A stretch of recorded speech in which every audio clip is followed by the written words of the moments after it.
c'est un record qui donne le vertige. Au sud de la Chine, une nouvelle prouesse d'ingénierie est en cours d'achèvement. Il s'agit de la construction du pont Huaqiang. Commencé en 2021, celui-ci se situe à 625 mètres au-dessus du sol. Flirtant avec les nuages, le pont sera le plus haut du monde à son inauguration qui est prévue en 2025. Un record de construction qui peut être vu comme un trompe-l'œil de la situation immobilière en Chine. En effet, malgré ce projet titanesque, les secteurs de la construction et de l'immobilier sont en crise dans l'Empire du Milieu. Une crise qui est un enjeu économique vital pour le pays, puisque cette branche pèse au total près de 25% du PIB chinois. Pour éviter le saut dans le vide et enrayer la spirale négative, le pouvoir en place veut reprendre les choses en main. Ainsi, le gouvernement vient d'annoncer de nouvelles mesures, sans certitude que celles-ci pèseront davantage dans la balance que les précédentes. Cette mauvaise passe, marquée par la faillite de mastodontes du secteur, signifie-t-elle aussi la fin des méga-projets en Chine ?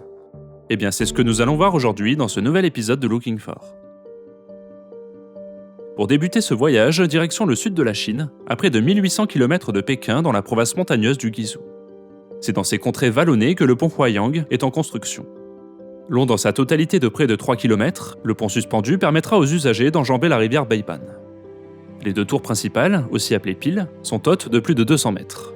Elles porteront deux énormes câbles qui pèseront chacun près de 9000 tonnes. La portée principale de ce pont suspendu, c'est-à-dire la longueur du tablier entre les deux tours, sera de 1420 mètres. Un exploit colossal qui n'est pourtant pas un record dans le monde. En effet, le pont suspendu avec la plus longue portée au monde est à chercher en Turquie. Terminé en 2022, le pont Kanakal 1915 relie l'Europe à l'Asie en enjambant le détroit des Dardanelles. Nouveau record mondial avec ses 2023 mètres de portée, il détrône le pont du détroit d'Akashi au Japon, qui détenait depuis 1998 ce record avec ses 1991 mètres de portée centrale. Mais revenons un peu en Chine pour poser notre regard une dernière fois sur ce pont fascinant qui doit donner quelques sueurs froides aux personnes sujettes au vertige. Un effet qui doit aussi frapper de nombreux économistes chinois quand ils se penchent sur les chiffres d'un secteur vital de l'économie, l'immobilier. Un secteur en crise qui pourrait bien entraîner avec lui le reste du pays. Un état des lieux qui peut surprendre. Depuis plusieurs décennies maintenant, la Chine est plutôt l'un des poumons économiques du globe, affichant souvent une croissance insolente. Elle est même devenue la deuxième économie du monde, derrière les États-Unis, avec la ferme intention de passer devant son rival américain à moyen terme. Ce bond économique fulgurant a diamétralement changé le mode de vie des 1,4 milliard de personnes peuplant l'Empire du Milieu. À noter en particulier une immense ruée vers les villes. Un chiffre pour illustrer ce véritable exode rural, sur la seule année 2017, la Chine a recensé 20 millions de citadins en plus selon les chiffres officiels de l'agence Chine Nouvelle. Résultat de cette frénésie, il a fallu répondre en construisant très vite des millions de nouveaux logements. Le secteur de la construction a pris alors un poids considérable dans l'économie du pays. Pourtant, comme nous l'avons évoqué dans une précédente vidéo, plusieurs facteurs vont mettre à mal le secteur de l'immobilier. En particulier la crise du Covid et une série de mesures prises par le gouvernement communiste chinois pour essayer d'assainir financièrement le milieu, notamment en régulant les prêts bancaires à destination des promoteurs surendettés. Cette dernière décision va pousser plusieurs mastodontes du secteur au bord de la faillite. Pour plus d'explications sur les raisons de cette crise, je vous mets en description la vidéo que nous avions réalisée à ce sujet et les solutions apportées à l'époque pour essayer d'endiguer la crise qui couvait, comme la destruction d'immeubles, avant la fin de leur construction. Mais force est de constater que 2 ans plus tard, la situation n'est toujours pas au beau fixe. Evergrande, le plus grand promoteur du pays, est un symbole de ce marasme. En défaut de paiement en 2021, l'entreprise avait contracté plus de 300 milliards d'euros de dettes. À titre de comparaison, en 2023, le PIB d'un pays comme le Portugal était de 287 milliards d'euros. Au final, le géant de l'immobilier Evergrande a été placé en liquidation au début de l'année 2024. Autre grand malade du secteur, Country Garden. L'entreprise est un symbole de la folie de la construction qui a touché les promoteurs chinois, que ce soit à l'intérieur, mais aussi à l'extérieur des frontières. Pour s'en rendre compte, direction le détroit de Johor en Malaisie, à la frontière avec Singapour. C'est ici que le groupe Country Garden s'est lancé avec d'autres partenaires dans la construction de ce qui devait être la ville du futur, Forest City. Une ville de 300 hectares construite sur une île artificielle, avec un coût environnemental catastrophique. 5 ans après son ouverture, seuls 10% des logements sont occupés, et l'endroit ressemble davantage à une ville fantôme qu'à une forêt bouillonnante de vie. La construction du reste des infrastructures du site est pour l'instant au point mort. En cause notamment le coût d'achat élevé des biens. Il faut compter à peu près 230 000 $ pour un appartement de 70 mètres carrés. Un coût prohibitif pour les Malais où le salaire moyen est à peu près 730 $ par mois. Et la demande étrangère reste extrêmement faible. Une opération catastrophique pour l'opérateur immobilier chinois, actionnaire majoritaire de ce projet évalué à 100 milliards $. Aujourd'hui, le groupe Country Garden est au bord de la liquidation après avoir stoppé unilatéralement ses remboursements auprès de ses créanciers. À l'intérieur de la Chine, cette situation laisse sur place d'immenses chantiers non achevés d'un côté, et de l'autre, des ménages chinois qui avaient investi dans la pierre et qui se retrouvent endettés. Une mauvaise image qui a aussi bloqué les perspectives des ménages ayant placé leurs économies dans un acompte pour un achat sur plan, comme c'est souvent le cas dans le neuf. Les prix du neuf ont subi une chute de 3,5% sur un an entre avril 2023 et avril 2024, et ceux de l'ancien de 6,8%, un déclin record. En mars 2024, l'inventaire des biens invendus s'étendait à 748 millions de mètres carrés. C'est 6 fois tout le parc bâti de Paris Intramuros en 2018, selon les données de l'atelier parisien d'urbanisme. Un gouffre que les autorités veulent reboucher pour redonner confiance aux acheteurs. Ainsi, en mai 2024, le gouvernement communiste a dévoilé un plan de sauvetage inédit.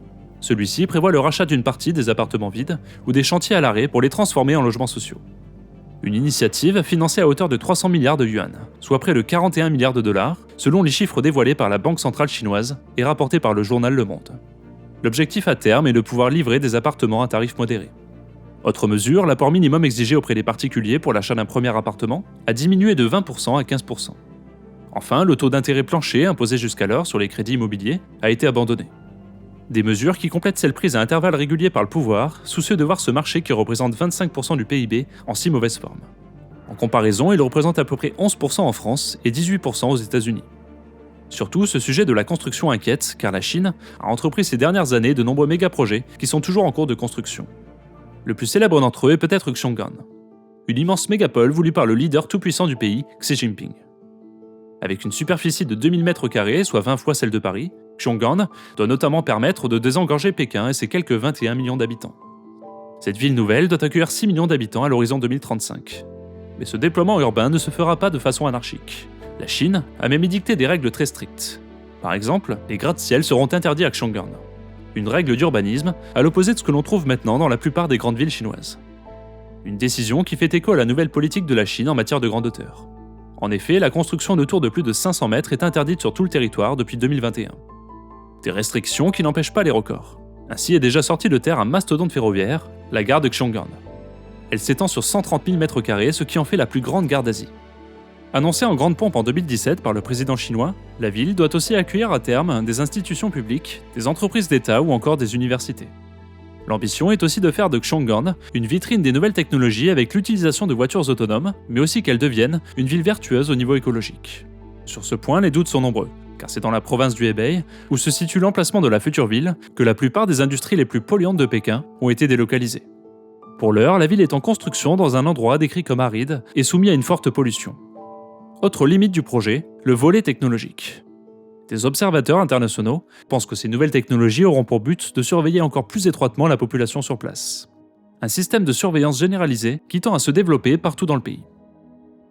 Ce projet peut paraître fou, mais la création d'une métropole de plusieurs millions d'habitants en quelques années n'est pas une première en Chine. L'exemple le plus spectaculaire de réussite reste sans doute Shenzhen. Petite ville de 30 000 habitants, elle s'est développée à partir de 1980 à une cadence infernale, sur la volonté du président de l'époque, Deng Xiaoping. Résultat, près de 20 millions de personnes y vivent aujourd'hui, et l'endroit est l'un des poumons économiques du pays. Pour la ville de Xiong'an, entre 100 et 300 milliards de dollars doivent être nécessaires pour arriver au bout, même si pour l'heure, les investisseurs ne sont pas tous au rendez-vous. Sur place, le chantier semble prendre du retard, et le temps presse. La ville doit être officiellement inaugurée en 2035. Ce tableau sombre de l'industrie immobilière en Chine reste cependant à relativiser, notamment si l'on observe la situation économique du pays dans son ensemble. Même si elle est au plus bas depuis près de 3 décennies, la Chine a connu une croissance de 5,2% de son PIB en 2023, là où elle n'atteignait même pas un maigre 1% en France. De plus, le gouvernement communiste vient d'annoncer de nouvelles mesures pour essayer de relancer son économie, avec notamment des aides destinées à soutenir la consommation des ménages. Une feuille de route qui se veut rassurante et qui permettra peut-être de réguler les effets de la crise immobilière. Une crise qui a fait fondre le patrimoine des ménages chinois, les obligeant ainsi à restreindre leurs dépenses. Enfin, il est à noter que le pays demeure toujours en première ligne à l'international dans un domaine stratégique, la logistique. En effet, le pays entreprend avec vigueur la construction d'infrastructures de transport un peu partout à travers le globe, notamment dans le cadre de son vaste projet des nouvelles routes de la soie. À ce propos, n'hésitez pas à me dire en commentaire quel projet de ces nouvelles routes vous intéresse le plus. J'en parlerai sûrement dans une prochaine vidéo. En attendant, je vous dis à très vite sur Looking For.